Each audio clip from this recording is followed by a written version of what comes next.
du Seigneur, notre Dieu et notre Père nous a offert un jour merveilleux, un jour de bénédiction, un jour de grâce.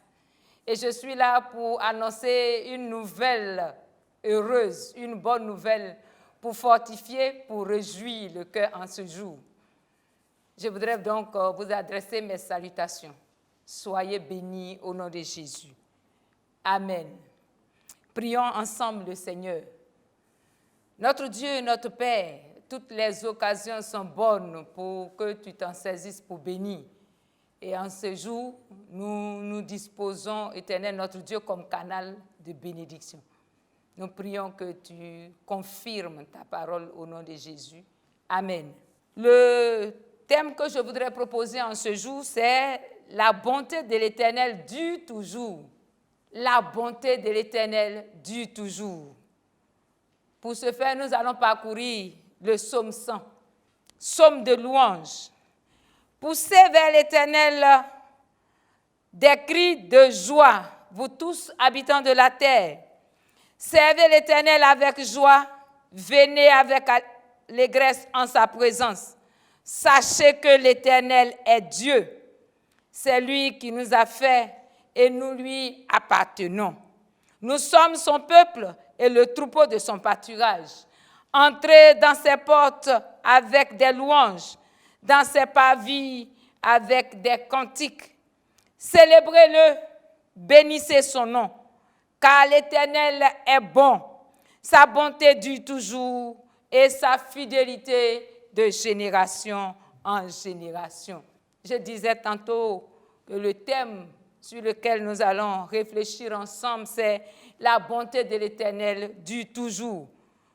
Bien-aimés dans le Seigneur, en ces temps qui courent, nous avons besoin de repères, nous avons besoin d'assurance, nous avons besoin de refuge, nous avons besoin de sérénité. Et pour cela, nous avons besoin d'orientation sur la base de la parole de Dieu. Parce que l'infidélité, la méchanceté, l'égoïsme nous environnent à tel point que nous ne savons plus faire confiance, nous ne savons plus aller de l'avant et nous sommes troublés, nous sommes perturbés. La bonté de l'Éternel, c'est la qualité qui pousse Dieu à agir avec bienveillance, avec justice, avec bonté. C'est la qualité morale de Dieu qui le pousse à être doux, à être indulgent, à être facile à vivre. Quand nous parlons de l'Éternel, tous les adorateurs parlent de l'Éternel, mais à chaque adorateur a son nom de son éternel. Nous, notre éternel, c'est Jésus-Christ de Nazareth. Alors, pourquoi parler de bonté de l'Éternel? Nous sommes en train de parler de bonté de l'Éternel parce que notre Dieu, Jésus-Christ de Nazareth, a démontré sur tous les bords qu'il est bon. Il est bon, il nous l'a prouvé quand nous étions encore pécheurs. Selon la proclamation de Paul en Romains chapitre 5, le verset 8. Il dit, quand nous étions encore pécheurs, Dieu nous a prouvé son amour par le sacrifice de son Fils Jésus-Christ de Nazareth. C'est pourquoi nous disons que la bonté de l'Éternel dure toujours. Tu es pécheur et Dieu te manifeste sa bonté. La bonté de l'Éternel dure toujours parce que d'éternité en éternité, nous avons vu que Dieu est bon. Par la création de toute l'humanité, par la terre, par le ciel, par tout ce qu'il a mis à la disposition de l'homme pour son bien-être, pour son bonheur, nous voyons que Dieu est bon. Dieu est bon, son amour ne change pas, sa bonté ne change pas.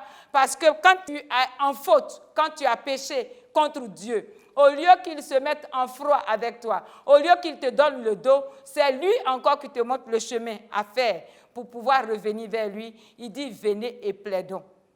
Même si vos péchés sont noirs, même si vos péchés sont rouges, il dit, venez et plaidons. Et quand vous venez, il vous pardonne et il vous rafraîchit. Donc, Dieu est bon et sa bonté dure toujours. Quand il y a une difficulté à notre niveau, telle que la maladie, Dieu ne nous exige rien. Dieu nous guérit. gratuitement. Quand même le médecin dit que c'est un cas incurable, c'est une maladie où tu dois être accroché à un médicament, Dieu vient, il te guérit. Si tu dois même traverser le séjour de la mort, demeurer dans l'enfer, Dieu te démontre son amour en te manifestant la douceur, en te montrant le chemin à prendre pour pouvoir demeurer dans sa présence. La bonté de l'Éternel dure toujours parce qu'il ne se fâche pas éperdument, il ne se fâche pas définitivement. Il te montre qu'il est mécontent de toi et il te montre la voie à suivre. Il te montre la voie à suivre pour quitter le côté de l'enfer et aller dans le côté de la vie éternelle, la vie éternelle, la vie en abondance. Il dit, Jésus-Christ de Nazareth est le seul chemin qui mène quiconque à lui. Je sais pourquoi je dis la bonté de l'Éternel dure toujours. Nous savons que plusieurs personnes ont découvert des trésors. Nous savons que plusieurs personnes ont découvert de bonnes choses et elles le cachent parce qu'elles sont égoïstes, parce qu'elles sont méchantes, parce qu'elles sont orgueilleuses. Elles voudraient qu'on dise c'est tel ou tel qui est l'auteur de telle chose, donc elles ne publient pas. Or, Dieu, il nous révèle ce qu'il faut pour être dans la gloire avec lui. Il nous révèle ce qu'il faut pour être riche avec lui. Il nous révèle ce qu'il faut pour que nous soyons forts avec lui. C'est pourquoi quiconque accepte d'être son enfant, il lui accorde tout le potentiel qu'il a, le pouvoir, la puissance, l'autorité, la gloire, la renommée, parce que Dieu est bon. Sa bonté ne s'arrête pas, mais sa bonté, c'est pour l'éternité. Or, l'homme dit, vraiment, cette personne-là, je l'aimais, mais à cause de ce qu'elle a fait, vraiment, je ne peux plus l'aimer. Dieu n'est pas comme ça. En ces temps qui courent, où les hommes et les femmes sont devenus égoïstes, nous voulons dire que Dieu est bon et sa bonté dure toujours. Notre Dieu, Jésus-Christ de Nazareth, il ne change pas. Notre Dieu, Jésus-Christ de Nazareth, il n'arrête pas de pardonner. Et il t'a pardonné une fois, il va te pardonner aujourd'hui, il va te pardonner. C'est pourquoi je voudrais t'exhorter à ne pas t'abattre, à ne pas te lamenter, à ne pas te retirer de la voie de Dieu parce que tu as péché, mais à demeurer, à chercher sa face pour qu'il te pardonne et que tu reviennes dans son intimité. Je voudrais te dire que si tu es dans la difficulté, tu entreprends et toujours tu échoues, je voudrais te dire de ne pas te décourager, mais de l'invoquer. Parce que lui-même, il nous a dit, selon le psaume 32, au vers 8, je t'instruirai, je te conseillerai, j'aurai le regard sur toi et je te montrerai la voie à suivre. Donc, si tu es en train d'entreprendre quelque chose où tu ne sais pas donner, de la tête, tu ne sais quoi faire, parce que tout ce que tu as essayé a échoué, bien-aimé dans le Seigneur, je te dis, n'abandonne pas. Éternel, le monde est méchant. Tu cherches un refuge, tu cherches un repère, tu cherches une retraite. Je te dis que la retraite qu'il te faut, c'est Jésus-Christ de Nazareth. La seule retraite, la seule protection, le seul refuge qu'il faut. Je t'adresse cette parole. Toi qui es troublé, je t'adresse cette parole. Ce jour est pour toi un jour de salut. Parce que tu es déboussolé, parce que tu es troublé et tu cherches à te retirer de la voie du Seigneur. Je dis non, ce n'est pas la solution. La voie du Seigneur est la meilleure. Tu peux marcher dans le désert, tu peux marcher dans la vallée, mais un jour viendra où tu traverseras cette vallée et tu monteras sur la montagne et tu verras la gloire du Dieu vivant. Tu peux traverser les ténèbres, oui, tu peux traverser les ténèbres, mais un jour viendra où la lumière paraîtra et tu seras heureux. C'est pourquoi je te dis, ne te tourmente pas, ne perds pas patience, ne te tourmente pas, ne perds pas patience, parce que Dieu, il est le Dieu qui est bon. Il était bon hier, il est bon aujourd'hui et il sera bon encore demain. Bien-aimé dans le Seigneur, je voudrais te dire que si tu reconnais que tu appartiens à Dieu, c'est la meilleure chose. Parce que le psaume que nous avons parcouru, qui fait partie des psaumes de louange, nous invite à louer Dieu, nous invite à acclamer Dieu, nous invite à servir Dieu avec joie, à venir en sa présence avec allégresse. Il dit que nous sommes son peuple, il ne nous abandonnera jamais. Nous sommes son pâturage, il ne nous abandonnera jamais. Il ne voudrait pas que tu sois en dehors de sa maison. Sinon, tu seras pris par les loups. Sinon, tu seras dévoré par les loups et tu perdras ton espérance. Je veux te dire que aussi vrai que le soleil se lève chaque matin et parcourt la trajectoire d'une extrémité de la terre à l'autre extrémité de la terre, la bonté de l'Éternel t'accompagnera chaque jour. Et à chaque jour est attachée une bénédiction. À chaque soleil est attachée une bénédiction. À chaque lune est attachée une bénédiction. C'est pourquoi sois fidèle à Dieu et tu verras sa gloire au nom de Jésus. Amen.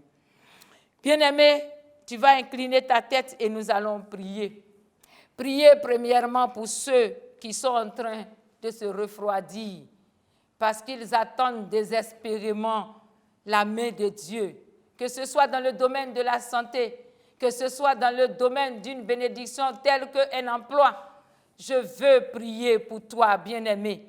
Je prie que ton être intérieur soit affermi. Je prie que ton être intérieur soit fortifié, que la confiance de l'Éternel soit ramenée dans ton cœur. Je prie au nom de Jésus que l'onction du Seigneur Jésus t'environne de toutes parts, en sorte que tu aies confiance en Dieu en tout temps et en tout lieu. Au nom de Jésus-Christ de Nazareth, je voudrais recommander à tous ceux qui demeurent en présence de Dieu, mais qui n'ont pas encore vu que Dieu est fidèle dans ses promesses. Ce qu'il a dit hier, il veille là-dessus pour l'accomplir aujourd'hui et dans les temps à venir. C'est pourquoi je voudrais prier le Seigneur, Éternel, mon Dieu, mon roi, où tu vois les hommes et les femmes qui attendent ta main. Je voudrais menacer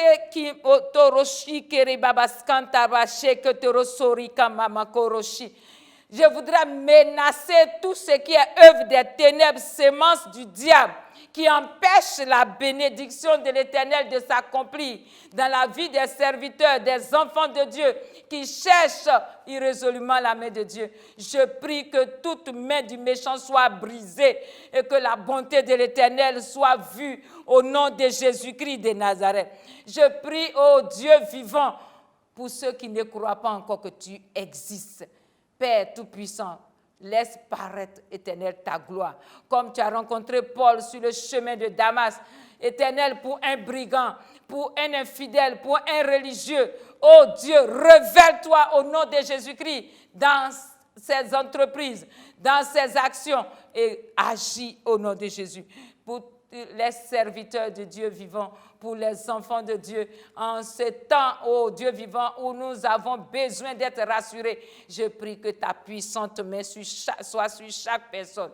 Éternel, je bénis les familles, je bénis les hommes, je bénis les femmes, je bénis les enfants, et je prie au nom de Jésus que les portes qui leur étaient fermées, cause éternelle de leur infidélité ou par la manifestation de l'œuvre du méchant, je prie que tout cela soit brisé et que les portes de bénédiction soient ouvertes au nom puissant de Jésus-Christ. Éternel, la gloire te revient. La gloire te revient parce que ta parole ne retourne pas à toi sans effet. Et tu nous as fait annoncer en ce jour que tu es bon, que ta bonté dure toujours et que ta fidélité dure de génération en génération. Éternel, là où les parents avaient adoré des dieux qui ont freiné ta main, ceux qui se sont levés dans les familles, Éternel, déverse ta fidélité sur leur vie, déverse ta faveur sur leur vie, au nom de Jésus-Christ de Nazareth.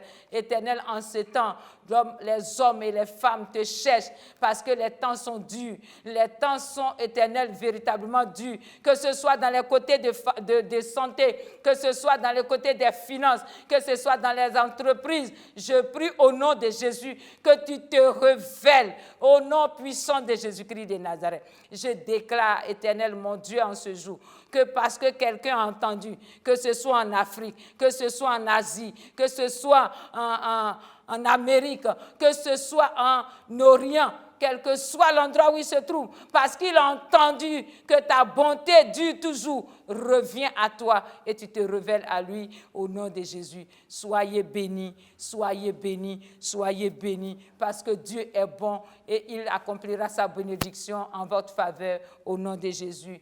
Amen.